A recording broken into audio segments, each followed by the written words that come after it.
But my question is कि वो impact का रीज़न क्या है? Is there any scientific reason why these changes happened in me and other divine mothers also experience them? एक कोई भी मदर, एक नेचुरल उसकी इंस्टिंक्ट है कि वो अपने बच्चे के बारे में प्रोटेक्टिव होना चाहेगी और बच्चे की वेल विशर है। There is no greater well wisher on earth than the mother for the child. उस वक्त जिस बिलीफ सिस्टम के साथ वो चल रही है, जिस बिलीफ सिस्टम के साथ वो जी रही है, वही बिलीफ सिस्टम उस बच्चे की हेल्थ को अफेक्ट करेगा। मदर की हेल्थ को तो अफेक्ट करेगा करेगा, क्योंकि सबसे पहले तो प्रयोग तो उसका मदर कर रही है और मदर के साथ बच्चा जुड़ा हुआ है, तो वो बच्चे को अफेक्ट करेगा। जब आप मेडिटेटिव प्रैक्टिस में जाती हैं तो आप स्ट्रे थॉट से हट करके आप एक फोकस्ड अटेंशन, फोकस चीज के ऊपर आ जाती हैं। और जैसे ही आप फोकस्ड होकर एक पर्टिकुलर पॉजिटिव थॉट प्रोसेस से गुजरना शुरू करती हैं, तो वो आपका पॉजिटिव बिलीफ, वो पॉजिटिव आपके इमोशंस, वो आपके भीतर वैसा ही असर डालना शुरू कर देते हैं। तो क्या ऐसा भी होता है कि डिलीवरी के बाद भी ये हमें इम्पैक्ट देखने को मिलता है? और इस चीज़ को मदर्स आप कुछ सजेस्ट कर सकते हैं, कैसे कंट्रोल कर सकते हैं? कंट्रोल करने की जरूरत ही नहीं, आप खुश रहिए। लेकिन देखिए, हमारा इंडियन बिलीफ सिस्टम जो है ना, एंशिएंट विजडम जो है, जिसके ऊपर हमें we haven't done the scientific research that we should have carried out, but the fact remains that there is a baby connect not only in the womb. माँ बेटी का कनेक्ट बात भी है, और हमारे यहाँ तो जन्म जन्मांतर का कनेक्ट। आपने तो फिल्में देखी हैं जहाँ जाकर के किसी की मदर की डेथ हो गई है, वो जाकर के मदर की तस्वीर के सामने रिक्वेस्ट करता है, ओ माँ बाय दिस टू मी, और इन व्हाटएवर में they want to pray and then they feel solace.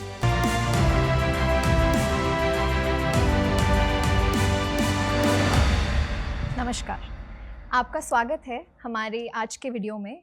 आज केसी जैन जी हमारे साथ हैं एंड आज एक ऐसे टॉपिक पे बात करने वाले हैं जिसकी एक तरह से शुरुआत हमारी साथ साथ ही हुई थी, द डिवाइन मदर प्रोग्राम, जिसकी I was lucky enough to be the first mother, and वहीं से आपने भी इस प्रोग्राम की शुरुआत की थी।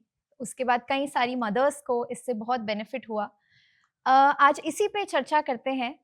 मेरा सबसे पहला सवाल, जो शायद 2 साल से मैं इस सवाल का जवाब ढूंढ रही हूँ, कि डिवाइन मदर प्रोग्राम में मैंने और दूसरी डिवाइन मदर्स से बात की, मैंने खुद ये एक्सपीरियंस किया कि हम पूरे प्रोग्राम को जब फॉलो करते हैं, हम मेडिटेशन करते हैं, मेंटल एक्सरसाइजेस करते हैं, बहुत सारी चीज़ें हैं, उससे इम्पैक्ट मैंने देखा। वो मेरा अपना पर्सनल एक्सपीरियंस है।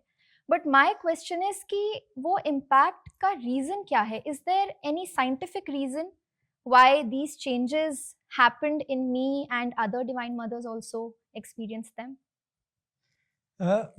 मैं दो बातें आपसे शुरू में कहना चाहूंगा।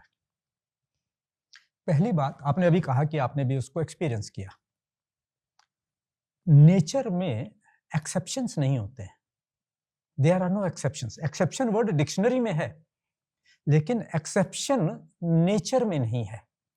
नेचर के जितने भी लॉज हैं, जितने भी उसके कानून हैं, प्रकृति के जितने भी नियम हैं, वो सब के सब यूनिवर्सल और एटर्नल हैं।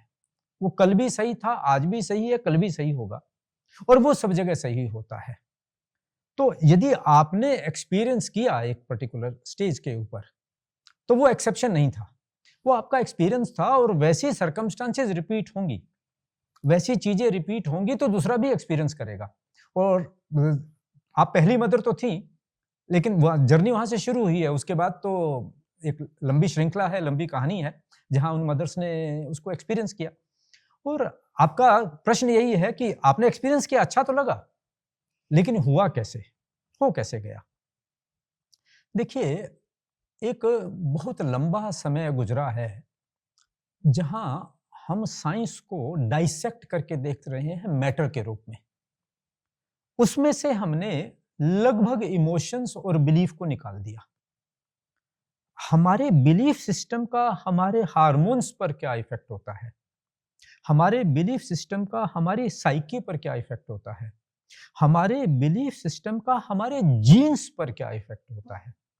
एक साइंटिस्ट हैं ब्रूस लिप्टन, उनकी एक पुस्तक है biology of belief, and it's an amazing book, an absolutely amazing book, and he has proven it there कि जीन्स हमें अफेक्ट करते हैं। हमारा जो बर्थ हुआ वो एक जेनेटिक ऑर्डर में हुआ है, पेरेंट्स के जीन्स हमारे में आए, बट वो जो जीन्स ने हमारे ऊपर इफेक्ट छोड़ा, उसमें जो फर्दर चेंजेस होते हैं वो हमारे बिलीफ से होते हैं। तो जिस बिलीफ के साथ आप काम करना शुरू करते हैं, वैसा ही आपके भीतर परिवर्तन होना शुरू हो जाता है। तो आपने जो प्रश्न किया, मैं उस पर आता हूं। आप एक प्रेगनेंसी की स्टेज से गुजर रही हैं और आप एक कोई भी मदर, एक नेचुरल उसकी इंस्टिंक्ट है कि वो अपने बच्चे के बारे में प्रोटेक्टिव होना चाहेगी और बच्चे की वेल विशर है। There is no greater well wisher on earth than the mother for the child.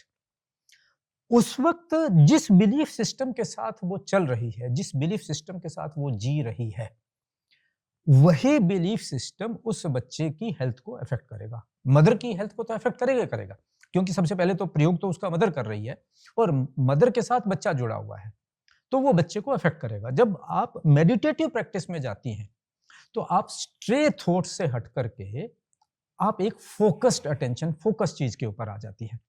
और जैसे ही आप फोकस्ड होकर एक पर्टिकुलर पॉजिटिव थॉट प्रोसेस से गुजरना शुरू करती हैं, तो वो आपका पॉजिटिव बिलीफ, वो पॉजिटिव आपके इमोशंस, वो आपके भीतर वैसा ही असर डालना शुरू कर देते हैं।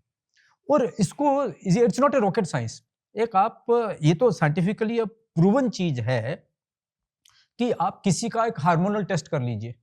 आप देखिए कि एक व्यक्ति बहुत एंगर में है, एक व्यक्ति बहुत फियर में है, या एक ऐसे स्ट्रेस से गुजर रहा है, एंजाइटी से गुजर रहा है जो उसके लिए अच्छा नहीं है, you will find the corresponding changes in his health in all the parameters.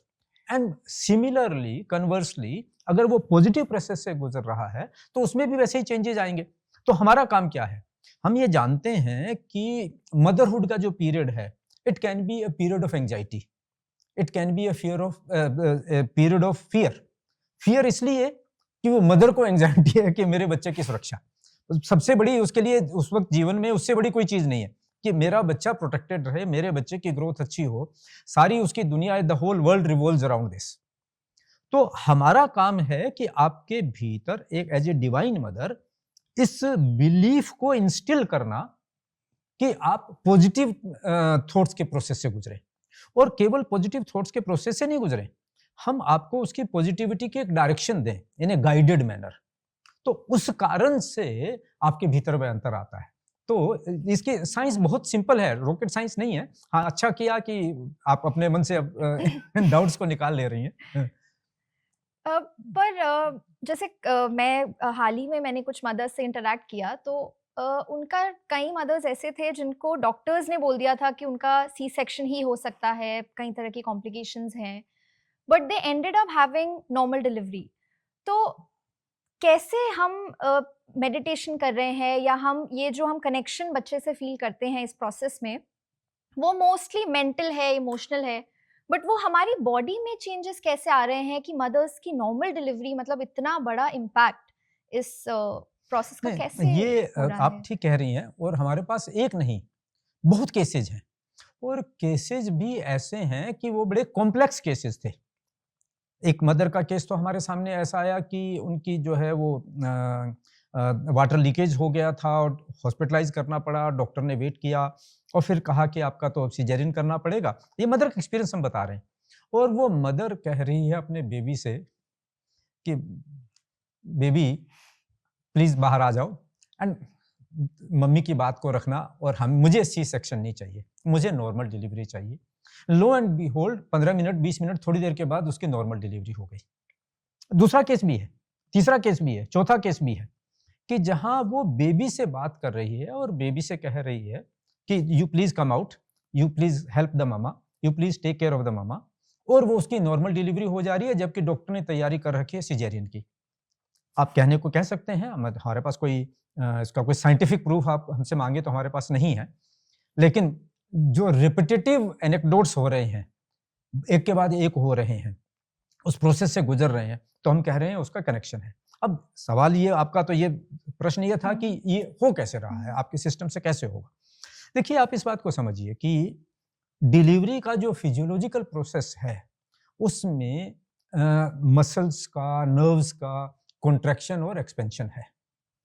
Delivery का प्रोसेस फुल ऑफ एंजाइटी है, फुल ऑफ फियर है, फुल ऑफ फिजिकल पेन है, तो उसमें जितनी ज़्यादा आपकी एंजाइटी बढ़ेगी, जितना ज़्यादा आपका पेन बढ़ेगा, जितना ज़्यादा आपका डिस्कम्फर्ट बढ़ेगा, उतना ही कॉन्ट्रैक्शन होगा, नर्व्स का कॉन्ट्रैक्शन होगा, मसल्स का कॉन्ट्रैक्शन होगा। ये एक फिजियोलॉजिकल फिनोमिना है कि फियर एंजाइटी के साथ कॉन्ट्रैक्शन होता है।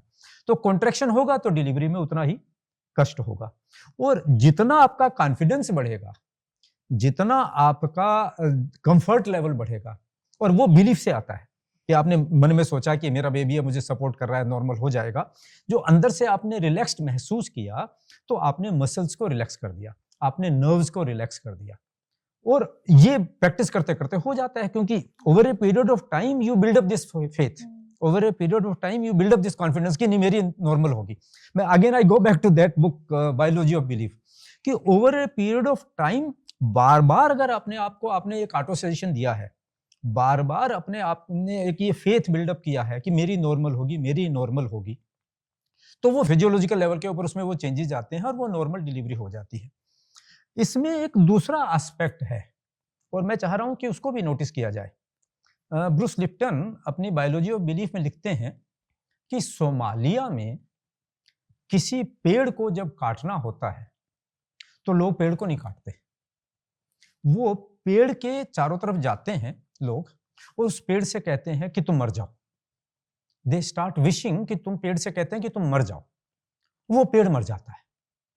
आपकी जो विश है वो पेड़ is tree, now we accept that कि tree is a living thing. वो ट्री के पास वो थॉट गया and tree finds that it is being no more loved and it starts dying. ये मतलब दूसरा एक प्लेसिबो और नेसिबो इफेक्ट भी आपने जरूर पढ़ा होगा कि आपने कहा कि मेरी ये दवा काम कर रही है, मेरी ये दवा काम कर रही है और घुटने का दर्द ठीक हो गया, और आपने कहा कि नहीं दवा तो बेकार है, ये डॉक्टर तो अच्छा नहीं है, ये दवा तो नुकसान करेगी, और आपको उसका फायदा नहीं हुआ। तो प्लेसिबो और नेसिबो इफेक्ट की भी एक साइंस है। तो यहाँ पर भी तो वो प्लेसिबो और नेसिबो इफेक्ट है। How you train your mind, एक है माइंड को ट्रेनिंग करना कि बहुत पेन है, इसमें बहुत डेंजर हो सकता है, सिजेरियन करना पड़ेगा, ऐसा करना पड़ेगा, और एक ने कहा कि मेरी नहीं नॉर्मल होने वाली है, नॉर्मल होने वाली है, my baby is helping me. तो उस ढंग का आपका रिजल्ट आना शुरू हो जाता है। तो आप ये कहें कि आप साइंटिफिकली प्रूव करके कहिए कि आपने ये चैप्टर पढ़ा तो इसमें ये रिजल्ट आ गया, लेकिन ऐसा तो कहना संभव नहीं है, किसी भी चीज के लिए संभव नहीं है। लेकिन हमारे सामने एम्प्टीन नंबर ऑफ ऐसे केसेज हैं कि जहां मदर ने बहुत स्ट्रॉन्ग बिलीव किया। One case happened just yesterday, the mother was passing through a very difficult phase, last week था, उन्होंने बीच में 2 दिन हमारा प्रैक्टिस करना छोड़ दिया, एक हफ्ते पहले तो शुरू ही किया था, 37 38 में उन्होंने शुरू किया था, और बीच में पता लगा कि 2-3 दिन उन्होंने जो है हमारे से संपर्क करना बंद कर दिया। तो हमारी ट्रेनर लिली जी ने उनको संपर्क किया कि क्या बात, आप कर क्यों नहीं? तो उन्होंने बताया कि मेरा तो बड़ा कॉम्प्लेक्स है और मुझे डेली हॉस्पिटल जाना पड़ रहा है, सारा दिन तो मेरा हॉस्पिटल में निकल जाता है, तो मैं क्या करूं? तो फिर हमने उनको कॉन्टेक्ट किया, हमने उनको काउंसलिंग की, हमने उनको समझाया कि यही समय है जब आपको डीपली प्रैक्टिस करना है। आप इस बिलीफ को डेवलप कीजिए, आप गहराई में जाइए, आप अपने बेबी से बात कीजिए, आप कनेक्ट कीजिए, आपकी नॉर्मल डिलीवरी हो जाएगी। Lo and behold, yesterday we got that news that she was delivered with a baby boy with normal delivery, which was going to be a matter of anxiety, a matter of concern for the whole family and for the mother and child, became a matter of pleasure. तो हम अपने तरीके से practice कर रहे हैं, उसका लाभ मिल रहा है।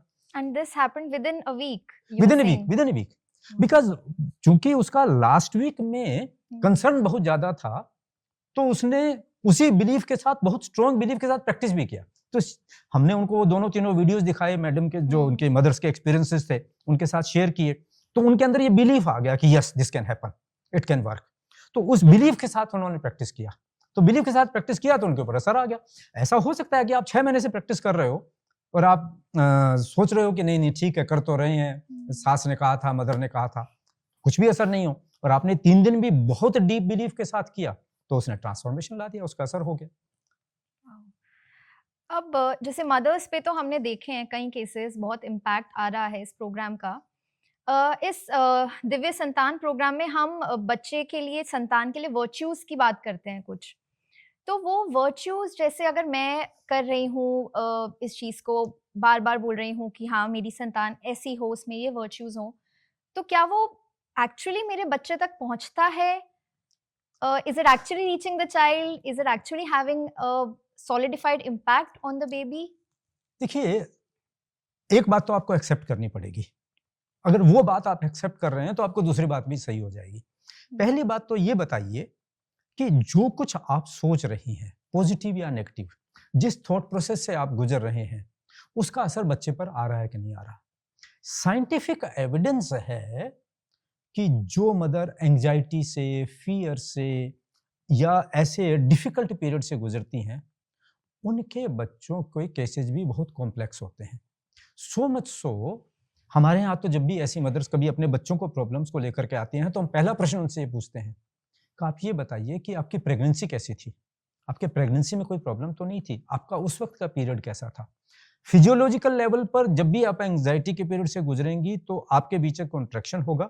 वो फिजियोलॉजिकल कॉन्ट्रैक्शन जो है वो बच्चे के ऊपर मानसिक तौर पर और शारीरिक तौर पर, फिजियोलॉजिकल डेवलपमेंट, मेंटल डेवलपमेंट दोनों पर असर डालेगा। कन्वर्सली जब आप एक कॉन्फिडेंस से गुजरेंगी या आप एक पॉजिटिव थॉट प्रोसेस से गुजरेंगी तो उसका असर डालेगा। ये पहली बात हुई। उसका दूसरा एस्पेक्ट है, आपने कहा कि वो 9 वर्च्यूज ट्रांसफर हो रही कि नहीं हो रही। हमने एक पॉजिटिव थॉट देना है और उस पॉजिटिव थॉट को डिफाइन करना है। अगर मेरे एक थॉट का असर हो रहा है तो फिर मैं जिस टाइप का थॉट दूंगा उसका असर भी आना चाहिए। आप ये नहीं कह सकते कि थॉट का असर तो होगा लेकिन उसका टाइप वैसा नहीं होगा। तो हमने उन टाइप्स को डिफाइन किया और उस टाइप के जो उसके वर्च्यूज हैं, जो उसकी प्रॉपर्टीज हैं, उन प्रॉपर्टीज को डिफाइन करके आपको रियलाइजेशन करवाया कि उसके वर्च्यूज हैं। जैसे हमने कहा कि मुझे धृति संपन्न होना चाहिए, मतलब पेशेंस होनी चाहिए, शक्ति संपन्न होना चाहिए, तेज संपन्न होना चाहिए। तो जब आप बात करती हैं कि तेज संपन्न होना चाहिए तो आपके मन में बात आती है कि एक मेरे अंदर रेडिएंट एनर्जी है। तो अब जो थॉट आप ट्रांसफर कर रही हैं तो वो रेडिएंट एनर्जी का आप थॉट ट्रांसफर कर रही हैं। शक्ति का, बलशाली का अगर थॉट ट्रांसफर कर रही हैं तो वो थॉट आपके भीतर आ रहा है और वो थॉट आप उसको ट्रांसफर कर रही हैं। तो या तो थॉट की एनर्जी ट्रांसफर होती है और या थॉट की एनर्जी ट्रांसफर नहीं होती। थॉट की एनर्जी ट्रांसफर होती है, इसे हम डिस्प्यूट नहीं कर सकते। अब थॉट की एनर्जी ट्रांसफर होती है तो हमने उसको डिफाइन किया है कि कौन से थॉट की एनर्जी ट्रांसफर करनी है, और दूसरा उस थॉट की एनर्जी को ट्रांसफर करने का प्रोसेस क्या होना चाहिए। अब हर थॉट की एनर्जी है, हर थॉट असर डालता है, लेकिन जो थॉट जितना ज्यादा इंटेंसिव होगा, जितना ज्यादा फोकस्ड होगा, इट्स लाइक सनलाइट। सूरज की रोशनी आ रही है और यहाँ धरती पर पड़ रही है, उसमें आपने बीच में एक गैजेट लगा दिया और उसने उस नीचे रखे पेपर को जला दिया। क्यों? कि फोकस्ड एनर्जी हो गई, या सोलर एनर्जी आप देख रहे हैं। सिमिलरली जब आप उस थॉट को फोकस करके एक जगह देंगे तो उसका मैग्नीफाइंग इफेक्ट हो गया, उसका उतना ही ज्यादा डीप रूटेड इफेक्ट हो गया। और वही हम अपने प्रयोग के द्वारा करवा रहे हैं। तुम्हारा प्रोसेस यही है कि कैसे हम मेडिटेटिव प्रोसेस में आपको डीपर लेवल पर कनेक्ट करें, सटल लेवल के ऊपर कनेक्ट करें, और सटल लेवल पर कनेक्ट करने के बाद आपको क्या थॉट दें। बहुत सिंपल है। Our programme is very very simple and very very neutral. Programme का अगर कोर है तो वो केवल इतना है कि आपके अंदर पॉजिटिव थॉट प्रोसेस कैसे लाया जाए, उसका प्रोसेस क्या होना चाहिए, उसकी रेसिपी क्या होनी चाहिए, और फिर वो पॉजिटिव थॉट्स क्या होने चाहिए। बहुत हमारी मदर्स हमें बताती हैं कि हम तो केवल मंगल भावना का प्रयोग करते हैं। और मंगल भावना का प्रयोग कितना है? केवल 3 मिनट का प्रयोग, कि बस मैं तो सुबह शाम दोपहर यही करती रही, चलते भी वही करती रही, सोते भी वही करती रही, मेरा तो उसी में काम हो गया। हमने कहा चलिए आपका काम हो गया, हमें उसी में प्रसन्नता है। तो इसलिए ये तो ट्रांसफर होगा ही होगा। हाँ, अब ये कह रहे हैं कि बच्चा बाद में डेवलप होकर के कैसा बनेगा, इसमें जो आपने किया है उसका भी असर है, और जो बाद में उसको एनवायरनमेंट मिलेगा उसका भी असर है। आपने अच्छी हेल्थ रखी, अच्छी डाइट ली, आपका बच्चा हेल्दी होगा। अब फ्यूचर में बच्चा वो कितना हेल्दी रहेगा उस बात में निर्भर करेगा कि बाद में वो क्या खाता है। वो बर्गर खा रहा है कि मम्मी की बनाई हाथ की रोटी खा रहा है, तो उस पर निर्भर करेगा वो। तो जी। तो जैसे आप मदर्स को भी कई मेंटल एक्सरसाइजेस करने के लिए देते हैं, तो क्या उसका भी बच्चे के आईक्यू पे या बच्चे के ब्रेन डेवलपमेंट में, नॉट जस्ट इमोशनल डेवलपमेंट, क्या ब्रेन डेवलपमेंट पे भी कोई डायरेक्ट इम्पैक्ट होता है? एक्चुअली हम फोकस तो कर रहे हैं 9 वर्च्यूज पर, लेकिन हमारा प्रोग्राम होलिस्टिक है, प्रोग्राम कॉम्प्रिहेंसिव है। तो हम केवल ब्रेन डेवलपमेंट की एक्सरसाइज ही मदर को नहीं करवा रहे हैं, हम मदर को डाइट का भी ख्याल रखने के लिए कह रहे हैं, हम मदर को योगा भी करवा रहे हैं, हम मदर को ब्रीदिंग प्रैक्टिसेस भी करवा रहे हैं। तो ये जो ब्रेन की एक्सरसाइजेज हैं वो एक कंपोनेंट है। तो यदि डाइट का असर होता है, यदि योगा का असर होता है, तो यदि लाइफस्टाइल का असर होता है, तो फिर ब्रेन एक्सरसाइज का असर भी होगा ही होगा। माइंड को इंगेज करना है। देखिए, हमें इस बेसिक कॉन्सेप्ट को समझना है कि जब गर्भ में शिशु है तो शिशु का जो पोषण हो रहा है, जो उसका न्यूट्रिशन हो रहा है, वो केवल फिजियोलॉजिकल नहीं है, वो माँ के रक्त से बना है। माँ उसका एक एक बूंद का पोषण कर रही है, वो फिजियोलॉजिकल लेवल तक ही है, लेकिन माँ अपने थॉट से भी उसका पोषण कर रही है। और अभी बात जो मैंने अभी आपसे कही कि हमारे अंदर जो प्रोसेस गुजर रहा है, जो हमारी थॉट एनर्जी ट्रांसफर हो रही है, तो ये भी तो थॉट एनर्जी है कि जो कुछ आप कुछ करेंगे तो सही, आप खाली तो नहीं बैठने वाली हैं। 9 महीने ऐसा तो नहीं है कि शिशु को गोद में लिया बैठे रहे, ऐसा तो होने वाला नहीं है। तो जब आपको कुछ करना है तो आप निर्धारित कर लीजिए क्या करना है, तो हम उसमें से पॉजिटिव एस्पेक्ट्स को निकाल कर ले आए। तो हमने तो आपको क्या पढ़ना है, क्या नहीं पढ़ना, क्या देखना है, क्या नहीं देखना, क्या खाना है, क्या नहीं खाना, कितनी देर एक्सरसाइज करनी है, कितनी देर योगा करना है, कौन-कौन सी ब्रीदिंग प्रैक्टिसेस करनी है, वो कब-कब करनी है, ज़्यादा करनी है, कम करनी है। तो हर स्टेज के ऊपर स्टेप बाय स्टेप हम गाइड करते हैं और उन सबका ही संबंध है। मैंने कोर वैल्यूज की पहले बात की, लेकिन प्रोग्राम पूरा का पूरा कॉम्प्रिहेंसिव है। Everything has to be taken care. तो जैसे मदर्स को कई सारे हम चीज़ें कहते हैं कि आप ये चीज़ें फॉलो कीजिए, डाइट इस तरह रखिए, एटीट्यूड और थॉट्स इस तरह के रखिए। तो क्या कुछ ऐसा आप मदर्स को कहना चाहेंगे जिनको कुछ मेडिकल कॉम्प्लिकेशंस हैं, उनको कहना तो आसान होता है कि पॉजिटिव रहिए, खुश रहिए, पर कुछ चीज़ें हैं जो उनकी बॉडी में शायद हो रही हैं, कुछ कॉम्प्लिकेशंस हैं, उससे वो कैसे डील कर सकती हैं? ऐसा है कि 2 बातें एक साथ हो जाती हैं। एक तो जो हमारा प्रोग्राम है, जब आप वो प्रैक्टिस करती हैं, आप के सर में दर्द है, आपने मेडिसिन खाई, तो अंतर आएगा। आपको बुखार है, आपने क्रोसिन लिया, आपका बुखार नीचे जाएगा। तो उसे भी आप एक टेबलेट मानिए। तो जब आप वो 20 मिनट का, 30 मिनट का एक प्रयोग करती हैं और और वो प्रोसेस ऐसा है जिसमें आप उसके साथ जुड़ेंगी, क्योंकि उसकी रेसिपी वैसी है, उसका फार्मूला ही वैसा है।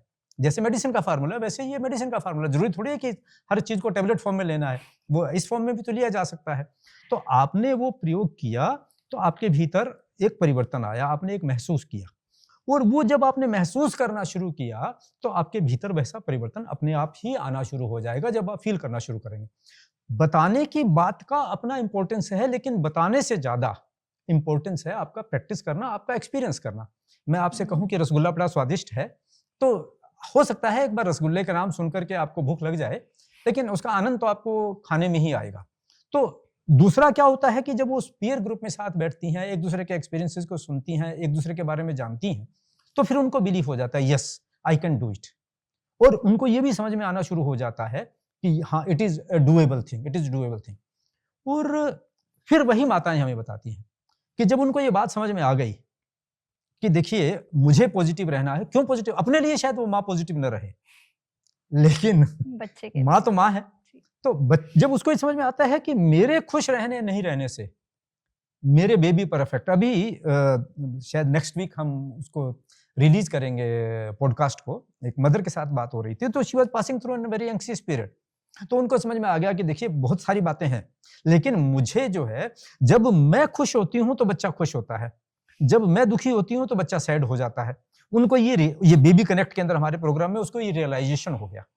शी कुड फील कि my happiness is immediately reflected in the baby and so is my sadness. जैसे ही उनको समझ में आया, तो वैसे ही उनके मन में ये आया कि अब मुझे बच्चों को खुश रखना है, तो मुझे खुश रहना है। तो वो अपने आप को खुश रखने के लिए शायद वो नहीं करती, लेकिन बेबी को खुश रखने के लिए उसने खुश रहना शुरू कर दिया और उनके नॉर्मल डिलीवरी हो गई। तो इस प्रकार से is cycle and is positive cycle, that is how it works. एक और अंत में मेरा एक और सवाल है। जैसे ये मेरा पर्सनल एक्सपीरियंस भी रहा है कि जब मेरा बेटा हुआ था, उसके बाद भी जैसे थोड़ा बॉडी को रेस्ट की ज़रूरत होती है, थोड़ी नींद कम पूरी होती है, तो आपके हार्मोन्स भी बहुत फ्लक्चुएट कर रहे होते हैं, तो आप कभी-कभी थोड़ा इमोशनल फ़ील करते हैं। तो मैंने 2-3 बार उस बीच ये नोटिस किया, मतलब डिलीवरी के 1-2 महीने बाद, कि जब जिस दिन मैं थोड़ा लो फ़ील कर रही होती थी, मेरा बेबी भी थोड़ा क्रैंकी ज़्यादा होता था। तो क्या ऐसा भी होता है कि डिलीवरी के बाद भी ये हमें इम्पैक्ट देखने को मिलता है? और इस चीज़ को मदर्स आप कुछ सजेस्ट कर सकते हैं, कैसे कंट्रोल कर सकते हैं? कंट्रोल करने की जरूरत ही नहीं, आप खुश रहिए। लेकिन देखिए, हमारा इंडियन बिलीफ सिस्टम जो है ना, एंशिएंट विजडम जो है, जिसके ऊपर हमें, I mean we haven't done the scientific research that we should have carried out, but the fact remains that there is a baby connect not only in the womb. माँ बेटी का connect बात भी है, और हमारे यहाँ तो जन्म जन्मांतर का कनेक्ट। आपने तो फिल्में देखी हैं, जहाँ जाकर के किसी की मदर की डेथ हो गई है, वो जाकर के मदर की तस्वीर के सामने रिक्वेस्ट करता है कि ओ माँ, व्हाई दिस टू मी, और इन व्हाटएवर में they want to pray, and then they feel solace. हमारे एक मित्र हैं, यहीं दिल्ली में है, 3 ब्रदर हैं, और उनके पिताजी मेरे बड़े अच्छे दोस्त थे। तो एक बार मैं उनसे मिलने गया, they are very well placed people. तो वो कहने लगा कि सर, आपको हम अपना कमरा दिखाना चाहते हैं। तो वो उस कमरे में मुझे ले गए, जिस कमरे में उनके पिताजी बैठा करते थे, और उन्होंने उसको एक म्यूजियम की तरह, जो लास्ट न्यूज़पेपर उन्होंने उस दिन पढ़ा था उनकी टेबल पे रखा हुआ, कमरे की एक एक चीज इंटैक्ट वैसे ही रखी हुई, और उन्होंने कहा कि ये हमारे लिए मंदिर है। तो हम तीनों भाइयों को जब भी कोई मन में कोई समस्या आती है, आपस में डिस्कस करना होता है, या कोई भी चीज होती है, तो हम आकर के इस कमरे में बैठ जाते हैं और अपने फादर से कहते हैं कि father please guide us, and we come out with a solution. ये एक अपने आप में बड़ी अमेजिंग और बड़ी डिफरेंट साइंस है, this science of belief is an amazing thing. तो ये उसी का एक्सटेंशन है। आप ये क्यों मान रही हैं कि बेबी को जब आपने डिलीवर कर दिया तो बेबी आपसे अलग हो गया? नहीं हुआ, उसका कनेक्शन बहुत डीप है, और maybe it was there prior to birth in our system, and it will be there prior to your after your departure also. It's a continuous thing. आप उसके साथ कितना कनेक्ट रख सकती हैं, आप उन वाइब्रेशंस को कितना फील कर सकती हैं, उन वाइब्रेशंस के साथ आप कितना जी सकती हैं, उस पर निर्भर करेगा। हमने एक जो सिस्टम माना कि जिसमें इसको टोटल फिजियोलॉजिकल फिनोमिना मान लिया, बिलीफ से, इमोशन से बिल्कुल हटा दिया, ये ठीक नहीं। Physiological phenomena is only one part of it. उससे बहुत बड़ा फिनोमिना इमोशनल है, उससे बहुत बड़ा फिनोमिना हमारा कनेक्ट वाला है। वो कनेक्ट रहेगा। आज ये मैं तो बहुत स्ट्रांगली मानता हूं कि परिवारों में जो डिसइंटीग्रेशन है, तो वो डिसइंटीग्रेशन का एक कारण है कि हमने एक फिजियोलॉजिकल फिनोमिना मानकर छोड़ दिया। लेकिन जैसे ही आपने उसके साथ कनेक्ट किया, सबसे बड़ी बॉन्डिंग तो वही है ना, बाकी सारी चीजें तो सेकेंडरी हैं, तो वो कनेक्ट तो उसके बाद रहेगा ही रहेगा। और आपके प्रश्न का उत्तर मिल जाएगा। अगर आपको लग रहा है कि आपके उदास होने से बेबी उदास है, तो आप खुश रहेंगी, और वही तो सबसे अच्छी बात है। आप इनफैक्ट इससे मुझे ये चीज़ भी याद आई कि जब मैं इस प्रोग्राम को फॉलो कर रही थी अपनी प्रेगनेंसी में, तो शायद इसी कारण से मेरे फैमिली मेंबर्स भी बेबी से उतना ही कनेक्ट कर पाते थे, जबकि वो फिजिकली कनेक्टेड नहीं थे। जी, जी, जी। तो वो शायद यही रीज़न है कि मैंने कल न्यूज़पेपर में एक बहुत बढ़िया रिपोर्ट पढ़ी। शायद रशिया में, I may be wrong in terms of the, और मे बी नीदरलैंड, वहां पे इलेक्ट्रिसिटी ट्रांसफर करने के लिए, अब जैसे वाईफाई से आप डेटा ट्रांसफर कर रहे हैं, तो वहां अब केबल की जरूरत नहीं है। वो इलेक्ट्रिसिटी को ट्रांसफर कर रहे हैं बिना केबल के, क्योंकि उनको वो सूत्र हाथ लग गया कि इस एनर्जी को यहां से वहां ट्रांसफर करने के लिए अब केबल की जरूरत नहीं है, आप स्पेस से ट्रांसफर कर सकते हैं। मैं ये कहना चाह रहा हूं कि आप टेलीफोन के तार से ही बात क्यों करना चाह रहे हैं? ये जो कान जो सुन सकते हैं, जुबान जो बोल सकती है, आंख जो देख सकती है, सेंसरी ऑर्गन जो काम कर सकते हैं, उनके कम्युनिकेशंस की एक लिमिट है। Beyond sensory organs, extra sensory perception, उसकी कोई लिमिट नहीं है। और मैं ये कहना चाहूंगा कि हमारे प्रोग्राम का ये एक भी एजेंडा है कि हम एक्स्ट्रा सेंसरी परसेप्शन कितना डेवलप कर सकते हैं। वो हमारी एक हिडन इमेंस पोटेंशियल है, उस पोटेंशियल को हम कैसे डेवलप कर सकते हैं। तो हमारा एक सुपर ब्रेन प्रोग्राम है, उसमें वही कर रहे हैं। हाँ, इनफैक्ट वही चीज़ मुझे याद आई कि यही चीज़ शायद सुपर ब्रेन प्रोग्राम में भी टैप करने की कोशिश कर रहे हैं, पर वो एक लंबा डिस्कशन किसी और दिन के लिए हमें रखना चाहिए। थैंक यू सो मच हमारे साथ जुड़ने के लिए, और दर्शकों का भी बहुत बहुत धन्यवाद, और आगे इस टॉपिक पे चर्चा होती रहेगी। नमस्कार।